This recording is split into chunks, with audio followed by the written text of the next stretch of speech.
A wonderful day to my dear grade 11 learners. How are you? How was your academic break? I hope that within that time you already rested and of course you recharge your strength and your mind so that you could prepare for the next set of subject for the second semester. And one of that is reading and writing. Welcome to the first and second episode of our lesson for this subject. Yes, this is your teacher broadcaster, Teacher Goods. And you are actually watching to our Facebook Live and of course our broadcast here in our radio station, the Radyo Princesa 93.7 FM, ang radio station ng ating Princess Erduha National High School. Yan, hello sa ating mga parents. Thank you so much for your support. Last conduct of second quarter parent-teacher conference in different barangays. Your attendance is very important so we could remain in our unity for the progress of our school. Okay, so before we uncover meaningful concepts, my dear grade 11 students, I want you first to find a place where you can comfortably watch or listen to our lessons. Setting your mind to class mode will help you focus on our lesson. And of course, kindly get and open the electronic copy of your handout and keep pace with our discussion. Alright, so in this episode, we will cover the 2-week lesson of your subject reading and writing. So last semester we had oral communication that focuses on listening and speaking. But this subject will focus on reading and writing. Yes, our topic is patterns of development in writing across discipline, focuses on narration and description. I know you're excited to learn new concepts today. And of course, I am excited also to share concepts to you so you can be equipped with knowledge that you can use in your daily life or in your workplace in the future. So in this lesson, you're going to achieve the 4 objectives that we have. First, to familiarize yourself with the different writing patterns in paragraph development. The second one is you're going to identify transitional words or phrases in each pattern. Third is to write a short paragraph. So you're going to practice writing paragraph. And lastly, you're going to identify the uses and differences of each writing patterns. Okay, so those are the objectives that we had today. So I hope you could enjoy our lesson. So developing one's reading and writing skills is not easy. It's a lifelong process. So every day we'll learn new skills in writing and in reading. Actually, there are learners who can read but are not able to express themselves in writing. You have a lot of ideas in your mind, but sometimes it's hard to express it in written words coherently. Well, the good thing is that there are many ways how you can write your ideas effectively. So in this lesson, you will learn the 2 ways in developing a paragraph. These are narration and description. Okay? So we will focus on narration first. Anyway, let's discuss what is narration. So, writing a paragraph involves deep understanding of how can you achieve a well-focused and unified ideas in composition. For example, when you are asked to come up with a story or a summary of a story, you tend to chop the parts of the story and put it in a summary. If that is the case, it will lead to create unrelated details that do not contribute to the unity and clarity of the summary. That's why it is important to use strategies in developing ideas using a particular pattern of writing. So one of this is through narration. What is narration? When we say narration, it contains the plot which gives direction in making a story. So take note of the phrase making a story. So that means you're going to tell a story in sequential events. So we have 3 important points here that you have to bear in mind. First is, in developing narration, sequential presentation of events plays an important role. So take note of the word sequential presentation, meaning there is a sequence of events. Alright? The second is, signal words can help you to create unified thought and to use transition words to show the transition of events to the next. Yes? And lastly, the chronological ordering of events help you to show how the story moves. Alright? So those are the 3 important details you have to remember in writing narrative text. Okay? So that it will help you make the story more interesting and easy to understand. Okay? So let's try one example for narration. Let's apply what you have understood in our lesson. So you're going to read a set of events and rewrite the following details on your answer sheet to create a coherent story. So we have here 4 statements and arranged. So you're going to arrange it. So read the events and sequence it in correct way. So I want you have a few moments to do it. You can write it in a piece of paper and later we will check it.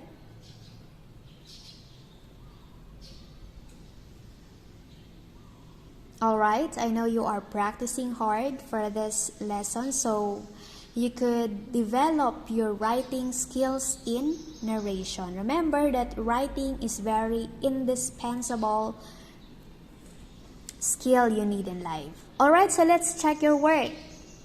I hope you had your answer there on your paper, so let me read the correct answer. So one morning, Juan is in hurry going to school. Suddenly, he saw an old lady carrying a full basket crossing the street. Then, he thought of helping the old lady even though he will be late in school. Finally, the old lady crossed the street safely and Juan was able to reach school on time. Alright, so that is the correct answer, the sequence of events. So, you can compare your answers so that you could see how the story, how the paragraph, or how the ideas develop from the first sentence up to the last sentence. So, as we had our example, let's try to reflect and answer the following questions. So you could actually answer it by yourself, but I could discuss it to you. So what words are used to signal the correct sequence of events? So you could see there, finally, one morning, then, suddenly. So those are what we call transitional words. Those are transitional words that indicates a narrative text. Second is, how do you think the ideas were able to relate to one another? Yes, because of the transitional words that you used, you would be able to relate the first event up to the last event. And what do we call these words? The finally, one morning, then, suddenly. Those are what we call transition words or transitional words. These are words that connects one sentence to another in order to achieve a unity of ideas. Number 4, how do these words help create a story? Well, these transition words create a chronological pattern of development in writing, meaning you are telling a story in sequential presentation. That is what we call the sequential presentation. And lastly, what kind of words? So those are transitional words. Okay, so let's proceed to your activity. The first activity that you are going to do is read the paragraph given for this activity and answer the questions there on your handout. The second is choose the best word or group of words that will complete the statement. And lastly, in a short paragraph, you're going to practice what you have learned today in narrative writing. So narrate how did you manage your time in balancing modular task and personal tasks. So meaning you're going to tell a story about how you manage your time. Alright, so that would be your activities for narration, our first lesson in reading and writing. Let's proceed to description. So in this lesson, you will learn another way of developing your paragraph, and that is description. So people love to read and listen to story, and the use of appropriate transitional devices in telling stories are noteworthy.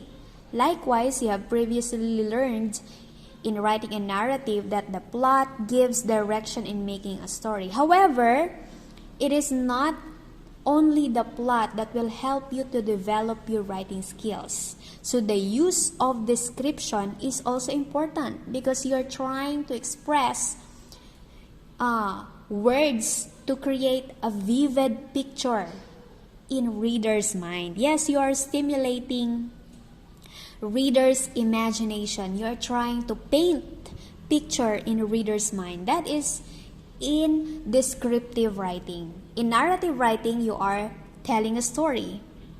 In descriptive writing, you are painting pictures in reader's mind. So there are three important points also that you have to remember in description. First is a definition from Diag Bell and Company, published in 2016. The use of description plays an important role in elucidate the nature of people, places, and things.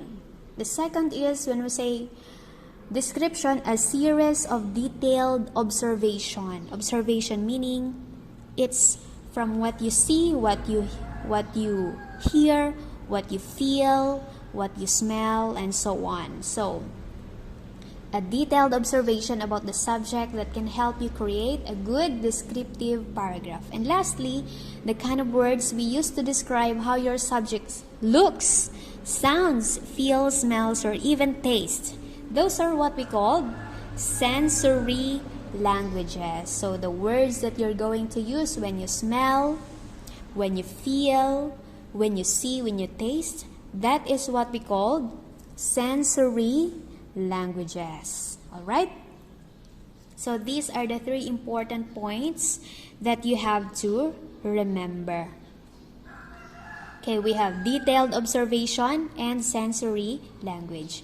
Actually, there are two types of description. The first is objective, the second is subjective. So from the word itself, it suggests that when we say objective, it is impartial and actual picture of subject without bias. So meaning the writer is excluding his or her personal impression. Okay, that is objective. When we say subjective, it presents impartial and bias opinion of the writer. So I hope you have identified the two description of the types of description, that is objective and subjective. Alright, so let's practice what you have learned in our lesson. Let's apply what you have understood. So you're going to complete the table by supplying words or phrases that best describe the given subject. Okay, you're going to use any of your senses to provide appropriate description. So we have there an example, a beauty queen. For the sight, long-legged, beautiful. For hearing, soft voice. For smell, heavenly smell. Taste, of course, it's for food. Touch, we have silky skin. So you don't need to fill inappropriate words. Of course, we have here 4 objects or categories that you're going to answer. Alright, so let's check your work. We have here concert. For sense of sight, we have many people, hearing, music and sound. Smell, different scents, and taste, sweet drinks. And we have here beach, side, and adobo. So these are examples of words or phrase that you can use to describe an object, a person, an event, or maybe a food. For you to write a narrative paragraph. Okay, I hope you also have your answers there on your paper so that you could practice widening your vocabulary in descriptive writing. So always remember that use appropriate adjectives to describe a word. Okay, let's reflect and answer the following questions for our insights for this lesson. So what kind of words is used to describe the given picture? So those are what we call adjectives. Those are the words that describes an object, a person, a place, or an event. Number 2, how do these words help create a vivid description of given words? So this help you to describe a characteristic or even a taste or even a feature of an object so that it will be differentiated from the other categories. And third, what kind of paragraph can you develop using these given pictures? Of course, you're going to develop a descriptive paragraph where you're going to give your partial or impartial description of the subject. When you say partial, that is subjective. When you say impartial or unbiased, that is objective description. So always remember that there are 2 types of description, subjective and objective. Okay, so I hope you learned and reflected from our lesson. So for your learning task, kindly answer the 3 activities on your handout. Your activities are actually highlighted with orange color. First, you're going to read a paragraph given. Tell whether the description is subjective or objective. The second is choose the best word given there to complete the statement. And last is you're going to describe the picture there on your handout using your sensory language. You can write at least 5 sentences. Okay, so these are the activities that you're going to do in your handout. Alright, so that would be for our first and second lesson for this episode, narration and description. These are the first 2 set of patterns of development in writing across discipline. I hope you have noted important details from our lesson.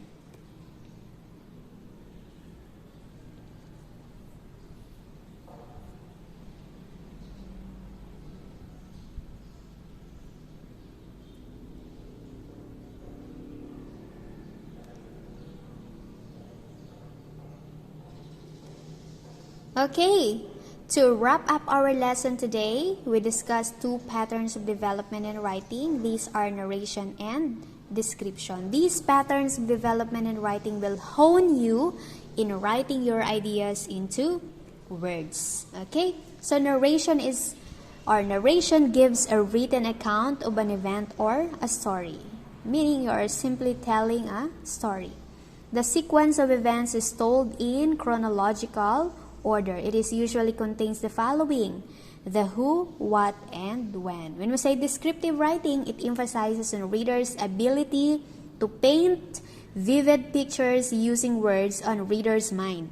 This relies on the writer's ability to appeal to his or her five senses: the sense of sight, sense of smell, sense of touch, sense of taste, and sense of hearing. Okay, so those are the key points that you can also write on your notes so that you could review it, reread it for our assessment.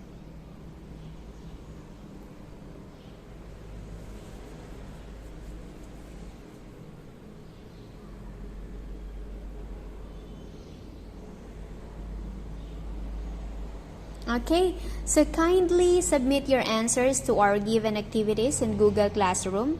If there are confusions, questions, and clarifications, feel free to message me at Messenger, or you can add comment on the post of your handout with activities in Google Classroom.